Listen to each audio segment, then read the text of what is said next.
Aujourd'hui, pour la première manipulation du TPE, nous allons recréer le seuil ionique iodure d'argent, qui était utilisé dans le daguerréotype, inventé par Louis Daguerre et qui déposa le brevet dans les années 1830, le tout premier appareil photo commercialisé. L'iodure d'argent était en fait un solide ionique créé sur la plaque, le support de la photographie. Pour créer le solide ionique, nous prenons forcément de l'iode et de l'argent. Dans les solutions que l'on utilise, il s'agit en fait de potassium d'iode et de nitrate d'argent. Mais les ions potassium et nitrate réagissant entre eux, ils sont spectateurs et ne prennent pas part à la solution.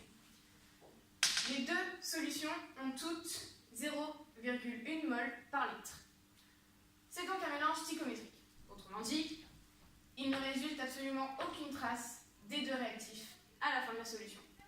Pour que le mélange soit stickométrique, il faut forcément que les deux réactifs soient égaux à 0. Autrement dit, qu'ils aient complètement disparu de la solution à son état final. Pour cela, on cherche Xmax, l'avancement maximal. Pour qu'il soit maximal, il faut qu'il soit égal à 0.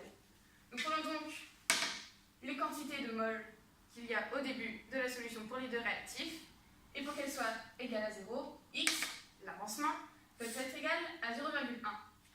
Les deux solutions ayant 0,1 mol à leur départ, elles sont donc forcément stickométriques à la fin, et elles disparaissent complètement du mélange.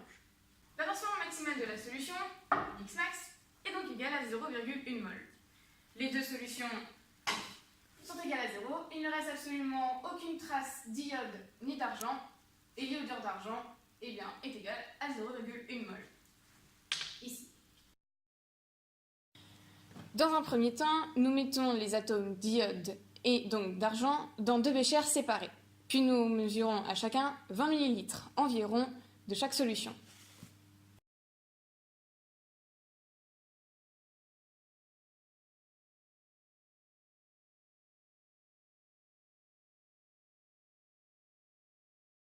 Bien évidemment, le port de la blouse, lunettes et gants est obligatoire. Même si c'est le diode qui est plus nocif, le potassium d'iode est tout de même assez dangereux.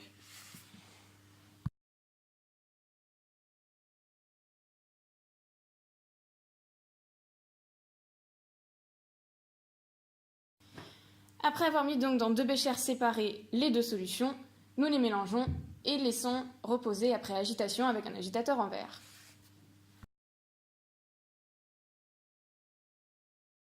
On observe alors une solution jaune pâle et un précipité qui commence à se déposer dans le fond du bécher. Nous laissons reposer un certain temps pour que le précipité soit bien visible.